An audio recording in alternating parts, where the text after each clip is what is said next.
রতনে রতন চেনে মোস্তাফিজকে এবার ৬,৫০,০০,০০০ রুপিতে সরাসরি দলে বেরিয়েছে পাকিস্তানের অন্যতম সেরা ফ্র্যাঞ্চাইজি লাহোর কালান্দার্স।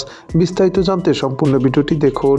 দর্শক, পিএসএল নিলামের আগেই মোস্তাফিজুর রহমানকে দলে বেরিয়েছে লাহোর কালান্দার্স ফ্র্যাঞ্চাইজিটি।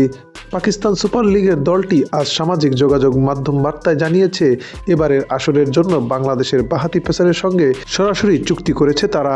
মোস্তাফিজুর রহমানের জন্য লাহোর কালান্দার্স হচ্ছে পুরনো আস্তানা। এর আগে ২০১৬ এবং ২০১৮ সালেও তিনি এই দলের হয়ে মাঠ মাতিয়েছিলেন।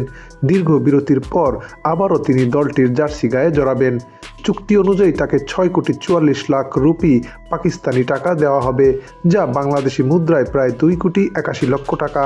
মোস্তাফিজুর রহমানকে পুনরায় বরণ করে নিয়ে লাহোর কালান্দার্স তাদের সামাজিক যোগাযোগ মাধ্যমে লিখেছে, আমাদের বাংলাদেশি ভাই মোস্তাফিজুর রহমান, তাকে ২০১৬ সালে এবং ২০১৮ সালেও আমাদের দলে নেওয়া হয়েছিল।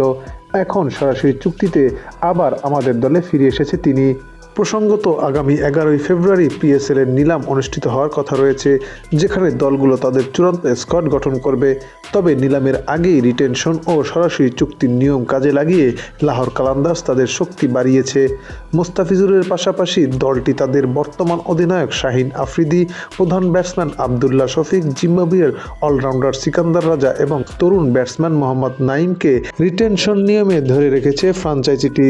এখন দেখার বিষয় হচ্ছে পিএসএল এ মোস্তাফিজুর রহমান কেমন করেন।